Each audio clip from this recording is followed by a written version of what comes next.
हमारे सब्सक्राइबर संदीप कुमार जी का क्वेश्चन है, क्या आरपीएफ कांस्टेबल जीडीसी अप्लाई कर सकते हैं? संग्राम भैया का क्वेश्चन है, क्या ट्रैक मशीन डिपार्टमेंट में रिस्क अलाउंस मिलता है? हमारे सब्सक्राइबर चंदन भाई का क्वेश्चन है कि क्या आईटीआई या 12 के बाद लेटरल एंट्री 2 ईयर डिप्लोमा से हम रेलवे जूनियर इंजीनियर बन सकते हैं? तो गुप्ता जी का क्वेश्चन है, क्या कलर ब्लाइंडनेस वाले आरआरबी जूनियर इंजीनियर बन सकते हैं? समीम जी का क्वेश्चन है कि क्या ट्रैक मशीन डिपार्टमेंट में नाइट ड्यूटी अलाउंस मिलता है? आलोक कुमार जी का क्वेश्चन है कि क्या इलेक्ट्रॉनिक एंड कम्युनिकेशन वाले आरआरबी जूनियर इंजीनियर बन सकते हैं? तो दोस्तों स्वागत है आपके अपने यूट्यूब चैनल में एक नए वीडियो के साथ। दोस्तों इस वीडियो में हम आज आप लोगों का जो क्वेश्चन होता है कमेंट बॉक्स में उसका मैं जवाब देने वाला हूं।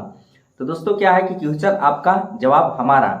तो दोस्तों बने रहिए वीडियो में, शायद आप भी वीडियो में कुछ ना कुछ कमेंट जरूर किए होंगे, तो उसका मैं जवाब देने वाला हूं इस वीडियो में आगे। तो दोस्तों चलिए देर ना करते हुए वीडियो को स्टार्ट करते हैं। वीडियो स्टार्ट करने से पहले दोस्तों अगर आप हमारे चैनल पर नए हैं, हमारे वीडियो को पहली बार देख रहे हैं, तो दोस्तों हम अपने बारे में आपको थोड़ा बताना चाहते हैं। तो दोस्तों अभी हम रेलवे में ग्रुप डी से जूनियर इंजीनियर बना हूं जीडीसी एग्जाम पास करके। तो दोस्तों कृपया करके आप हमारे चैनल को सब्सक्राइब कर दीजिएगा, वीडियो को लाइक और शेयर कर दीजिएगा, क्योंकि दोस्तों हम आपके लिए इस टाइप का वीडियो लाते रहते हैं। और आपके मन में कुछ भी डाउट हो, कुछ भी क्वेश्चन हो, तो आप कमेंट बॉक्स में कमेंट जरूर कीजिएगा, उसका जवाब देने का मैं कोशिश करूंगा। तो मैं क्वेश्चन लेने से पहले मैं एक बात बताना चाहता हूँ, एक बात बोलना चाहता हूँ कि बहुत सारे हमारे दोस्त हैं, सब्सक्राइबर हैं, जो कि कमेंट बॉक्स में वीडियो का डिमांड किए हैं कि हमें इस टॉपिक के ऊपर वीडियो चाहिए। तो दोस्तों आप निराश मत होइएगा, आप सबका जो वीडियो है डिमांडेड वीडियो वो बनेगा, एक एक करके मैं बनाऊंगा। तो एक ही दिन में नहीं हो पाता है दोस्तों, क्योंकि हमारा भी ड्यूटी होता है। तो आप थोड़ा वेट कर सकते हैं, आपका वीडियो जरूर एक दिन आएगा और आपका भी नाम हम जरूर वीडियो में लेंगे। तो दोस्तों आप निराश मत होइएगा। अगर जो आप मान लीजिए किसी भी तरह हम भूल जाते हैं तो आप फिर से एक बार कमेंट कर दीजिएगा, जो टॉपिक के ऊपर आप वीडियो चाहते हैं हम आपके टॉपिक के ऊपर वीडियो बनाने का कोशिश जरूर करेंगे। तो आइए दोस्तों अब क्वेश्चन को लेते हैं कि आपका जो क्वेश्चन होता है कमेंट बॉक्स में उसका हम आंसर देने का कोशिश करते हैं। सबसे पहला क्वेश्चन है जो कि हमारे चंदन भाई का ये क्वेश्चन है, हमारे सब्सक्राइबर हैं, जो कि ये क्वेश्चन पूछे हैं कि सर 12 या आईटीआई के बाद अगर जो हम 2 साल डिप्लोमा करते हैं लेटरल एंट्री से, तो क्या हम आरआरबी जेई बन सकते हैं?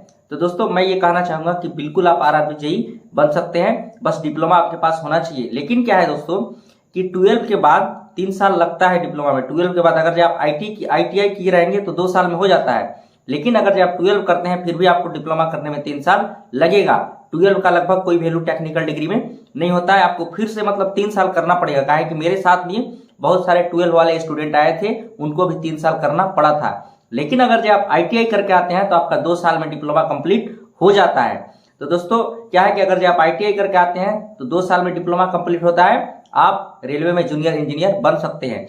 लेकिन दोस्तों अगर आप 12 से आते हैं डिप्लोमा करने तो आपको 3 साल लगेगा ही, उसमें आपको कोई छूट नहीं मिलता है। दोस्तों सभी डिपार्टमेंट में, रेलवे के सभी डिपार्टमेंट में जूनियर इंजीनियर बनने के लिए जो कैंडिडेट इलेक्ट्रिकल ब्रांच से डिप्लोमा किया है उनका थोड़ा ज्यादा मौका होता है। मैंने ये एनालिसिस किया है कि इलेक्ट्रिकल ब्रांच वाले हर डिपार्टमेंट में चले जाते हैं। आपका लगभग जो एसएनटी का भी कुछ है उसमें भी चले जाते हैं, आपका मैकेनिकल का भी है उसमें चले जाते हैं, आपका क्या बोलते हैं इलेक्ट्रिकल वाला भी तो जाएंगे ही, तो लेकिन सिविल वाला में केवल नहीं जाते हैं। तो इलेक्ट्रिकल वाला का लगभग क्या होता है कि बहुत ज्यादा चांस होता है। फिर तो सिविल का है, सिविल का भी बहुत सारा रेलवे में सीट आता है, सिविल इंजीनियरिंग वालों का भी।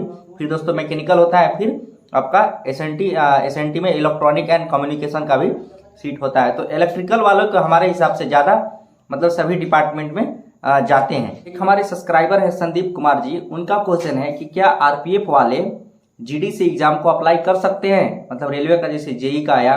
तो दोस्तों जीडीसी में ये पहले जान लीजिए कि कौन कौन अप्लाई कर सकता है। तो दोस्तों आप अगर जो रेगुलर एम्प्लॉय हैं, मान लीजिए रेलवे का जीडीसी आया, तो रेलवे के आप रेगुलर एम्प्लॉय आप होना चाहिए कि आप रेगुलर एम्प्लॉय हैं।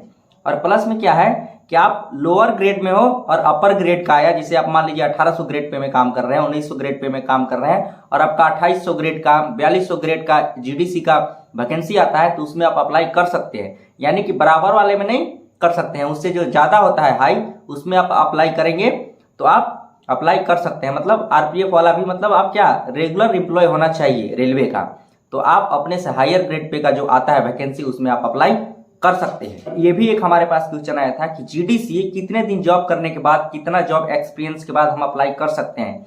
तो दोस्तों इसका आंसर है कि आप ड्यूटी में ज्वाइन किए, रेलवे में जॉब ले लिए, इसके बाद दोस्तों आपका जब पीएफ नंबर आ जाता है, पीएफ नंबर 15 दिन 20 दिन में आ जाता है, तो उसके बाद अगर जो पीएफ नंबर आ जाता है, अगर जो फिर तुरंत वैकेंसी आया पीएफ नंबर आने के बाद, तो उसमें आप अप्लाई कर सकते हैं। यानी कि इसके लिए कोई जॉब एक्सपीरियंस नहीं चाहिए, बस आपका नाम जो है सर्विस रजिस्टर में सर्विस बुक में चढ़ जाना चाहिए। इसके बाद आप तुरंत जीडीसी अप्लाई कर सकते हैं। क्योंकि दोस्तों ये हमारा एक्सपीरियंस है, क्योंकि जब हमने 12 फरवरी 2021 को ग्रुप डी ज्वाइन किया था, उसके बाद दोस्तों मार्च में तुरंत वैकेंसी आया थी आपका GDC junior engineer track machine का। तो दोस्तों उसमें हम एलिजिबल थे, हमारा पीएफ नंबर आ चुका था, सर्विस रजिस्टर में नाम एंट्री हो चुका था, तो हमने वो वैकेंसी को भरा था और वही वैकेंसी का एग्जाम हुआ और एग्जाम पास करके अभी हम जूनियर इंजीनियर जीडीसी में ज्वाइन किए हैं। एक हमारे सब्सक्राइबर हैं आलोक कुमार जी, उनका क्वेश्चन है कि इलेक्ट्रॉनिक एंड कम्युनिकेशन का क्या मतलब कुछ है सीट बीट रेलवे में, फॉर्म भर सकते हैं, उसमें जॉब पा सकते हैं? तो एकदम पा सकते हैं दोस्तों, क्योंकि इलेक्ट्रॉनिक एंड कम्युनिकेशन का हमने देखा है कि रेलवे में वो भी जूनियर इंजीनियर बन सकते हैं। बहुत सारा सीटें आती है, आप मैकेनिकल डिपार्टमेंट में भी जा सकते हैं, इलेक्ट्रिकल में भी जा सकते हैं, एसएनटी में भी जा सकते हैं, यानी सिविल छोड़ के जो भी डिपार्टमेंट है उसमें आप इलेक्ट्रॉनिक एंड कम्युनिकेशन वाले भी जा सकते हैं। तो इसमें आपको बिल्कुल डाउट होने की जरूरत नहीं है। आप अगर जो इलेक्ट्रॉनिक से डिप्लोमा कर रहे हैं तो आपका रेलवे में बहुत सारा वैकेंसी है, आपका टेक्नीशियन का भी है, आपका जूनियर इंजीनियर का भी है, उसमें आप भर सकते हैं। मैकेनिकल डिपार्टमेंट में भी, इलेक्ट्रिकल डिपार्टमेंट में भी, मतलब कोई भी डिपार्टमेंट सिविल छोड़ के आप जा सकते हैं। हमारे सब्सक्राइबर हैं अक्षय कुमार जी, उनका क्वेश्चन है कि रेलवे जो टिकट देती है, टिकट का जो भी मतलब पास देती है, उससे क्या पूरा फैमिली हम कहीं भी जा सकते हैं, मतलब रेलवे से कहीं भी घूम सकते हैं, प्लस जो रेलवे का जो गेस्ट हाउस होता है स्टेशन पे उसका हम यूज कर सकते हैं? तो दोस्तों देखिए इसका जवाब है कि देखिए फैमिली में क्या है कि आपका क्या है कि आपका मम्मी पापा को कोई फायदा नहीं मिलता है, पहले मिलता था लेकिन रेलवे आप इसको हटा दिया है। आपको क्या है कि आपको फायदा मिलेगा, आपकी पत्नी को फायदा मिलेगा, आपके 2 बच्चे तक आपको फायदा मिलेंगे, इसके बाद आपको फायदा मिलने वाला नहीं है। तो फिर क्या है कि जो भी आपका जो टिकट मिलेगा, अब तो सारा चीज ऑनलाइन हो गया, आपका पास मिलता है वो आपको मिलता है, आपको फैमिली को मिलता है और आपके बच्चे को मिलता है। लेकिन क्या है कि उस जो अब तो पहले वाला जो पास होता था उसका था कि आप कहीं भी जा सकते हैं, लेकिन अभी जो ऑनलाइन आ रहा है उसमें क्या है कि पहले आप जब पास अप्लाई करते हैं तो उसमें लिखना होता है कि आपको कहाँ से कहाँ जाना है। तो दोस्तों जब आप उस पास को यूज कर लेते हैं वहां से वहां तक जाके, तो वो पास आपका खत्म हो जाता है, इसके बाद आपको उसका यूज नहीं कर सकते हैं।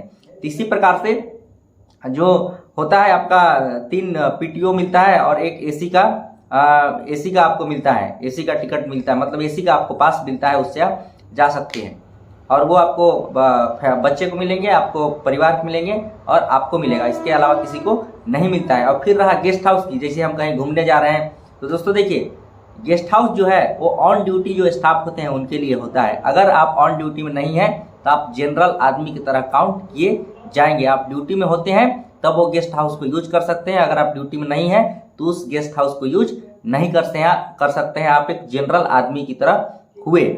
फिर क्या है कि मान लीजिए अगर जो है तो अगर जो वहाँ पे जो वेटिंग हॉल है वो सब में थोड़ा आपके पास जो आईडी कार्ड है वो दिखा के आप यूज कर सकते हैं, ऐसा कोई दिक्कत नहीं है, लेकिन आप नियमतः जो है आप उसको यूज नहीं कर सकते हैं। जो भी गेस्ट हाउस वगैरह होता है वो ऑन ड्यूटी स्टाफ के लिए होता है।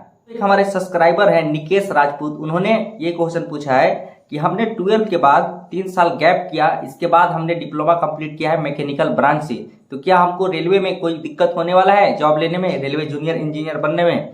तो निकेश जी हम आपको ये बताना चाहेंगे कि आपको कोई भी दिक्कत होने वाला नहीं है, बस आपके पास डिप्लोमा का डिग्री होना चाहिए, मैकेनिकल ब्रांच है ही आपका अच्छा है, कोई दिक्कत होने वाला नहीं है।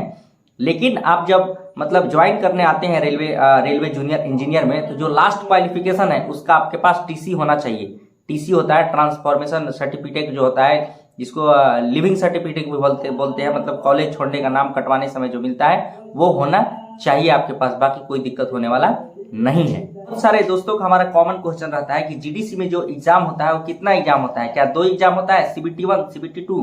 तो दोस्तों इसका आंसर है केवल एक एग्जाम होता है, CBT 1 CBT 2 नहीं होता है, केवल एक एग्जाम आपको क्वालिफाई करना है, जिसमें दोस्तों आपका टेक्निकल होता है और आपका जो भी जनरल नॉलेज हो गया उससे क्वेश्चन पूछा जाता है, जनरल साइंस हो गया। और हम जो एग्जाम दिए थे उसमें तो मैथ नहीं था, लेकिन कभी कभी क्या होता है कि टेक्निकल तो आपका सेम ही रहता है सिलेबस, लेकिन कोई बोर्ड क्या करता है कभी कभी मैथ भी रीजनिंग भी डाल देते हैं सिलेबस में। लेकिन जनरली क्या होता है कि आपको टेक्निकल प्लस जीके जीएस पूछा जाता है, उसी में आपका 60% टेक्निकल रहेगा, 40% आपका जीके जीएस रहेगा और केवल एक एग्जाम आपको क्वालिफाई करना है।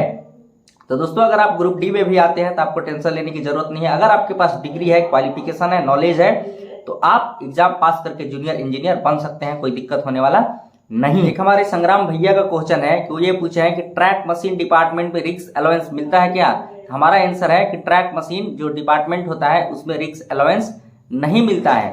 उसमें जो जो भी हेल्पर डिपार्टमेंट का जो जॉब है, जैसे कि आपका मान लीजिए उसमें ग्रुप डी के हेल्पर होते हैं, टेक्नीशियन होते हैं, तो कोई भी रिस्क अलाउंस उनको नहीं मिलता है। रेलवे में एक ही को रिस्क अलाउंस मिलता है 4th ग्रेड में, जो कि ट्रैक मेंटेनर को मिलता है, बाकी किसी को रिस्क अलाउंस नहीं मिलता है। तो ट्रैक मशीन डिपार्टमेंट वालों को रिस्क अलाउंस नहीं मिलता है। एक हमारे सब्सक्राइबर है संतोष गुप्ता जी, उनका ये क्वेश्चन है कि मैं कलर ब्लाइंडनेस हूँ, क्या मैं रेलवे का जॉब में एलिजिबल हूँ? रेलवे जूनियर इंजीनियर बन सकता हूँ? रेलवे में टेक्नीशियन बन सकता हूँ? तो मेरा जवाब है हाँ।